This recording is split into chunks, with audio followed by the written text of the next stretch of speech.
बिस्मिल्लाहिमिनश्शैतानिर्रजीम बिस्मिल्लाहिर्रहमानिर्रहीम। बहनों और भाइयों, उम्मीद रखता हूँ आप सब खैरियत से होंगे। मेरा जो पिछला टॉपिक था वो सब्र के हवाले से था। उम्मीद करता हूँ आप सबको काफ़ी पसंद आया होगा। मेरा जो आज का टॉपिक है वो शुक्र अल्लाह के हवाले से है। इंशाअल्लाह ये टॉपिक भी आपको बहुत पसंद आएगा। अल्लाह शुक्र गुज़ारों को पसंद करता है, ना शुक्री इसको सख्त नापसंद है।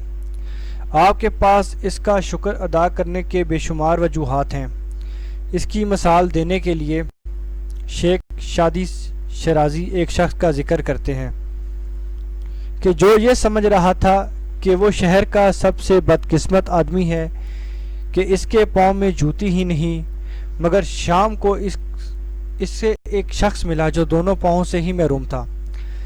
इसलिए अगर आप नीचे देखें तो आपको शुक्रगुजारी की बेशुमार वजूहात मिल जाएंगी, जबकि हमेशा ऊपर और अपने से बेहतर लोगों को देखकर अपने हालात पर रोने वाले नाशुक्रे होते हैं। इनके लिए ये सज़ा ही काफ़ी है कि वो काफ़ी कुछ होने के बावजूद खुश नहीं हैं, और खुश सिर्फ अल्लाह का शुक्रगुजार बंदा ही हो सकता है। बुरे से बुरे हालात में भी अल्लाह का शुक्र अदा करें, क्योंकि अल्लाह अपने प्यारों का इतना ही इम्तिहान लिया करता है जितना इनसे प्यार है।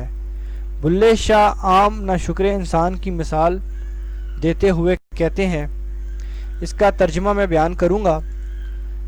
बुल्ले शाह, अगर तुम रात को जागते हो तो क्या कुत्ते भी रात को जागते हैं? अपने मालिक का दरवाज़ा नहीं छोड़ते और भूखे होने और सर्दी लगने के बावजूद शाकिर हैं, लेकिन दिन को खुले आसमान के नीचे जा सोते हैं। बुल्ले शाह, उठो और अपने अल्लाह को राज़ी कर लो, वरना कुत्ते तुमसे बाजी ले गए हैं, यानी कुत्तों का दर्जा तुमसे बुलंद है। यानी बुल्ले शाह कहता है कि तुम रात को जागने को ही काफ़ी समझ रहे हो, रात को तो कुत्ते भी जागते हैं। मालिक का दर कभी नहीं छोड़ते, चाहे भूखे रहें, सर्दी लगे, कुछ भी हो, वो शाकिर हैं। जबकि तुम थोड़ी सी तकलीफ में ही अल्लाह से शिकवा करने बैठ जाते हो और इसका दर छोड़ने की फिक्र में हो। तुम वापस अल्लाह के दर पर जाओ, इसे नाराज मत करो, वरना कुत्ते तुमसे बाजी ले जा रहे हैं। अपनी आदत बनाएं कि हर रोज़ खुदा का शुक्र अदा करें, फिर अल्लाह आपको हर चीज़ में तरक्की देता चला जाएगा। शुक्रगुजारी के लिए बेहतर है कि आप अपने नीचे वाले लोगों को देखने की आदत डालें, फिर आपको एहसास होगा कि अल्लाह ने आपको बहुत कुछ दिया हुआ है। इंसान अच्छे खासे हालात में होता है मगर इसकी कदर नहीं करता। ऐसे शख्स को अल्लाह जब भी कभी किसी मुश्किल में डालता है तो फिर इसे अपने पहले वाले हालात की कदर आती है, फिर इनको याद करके रोता है।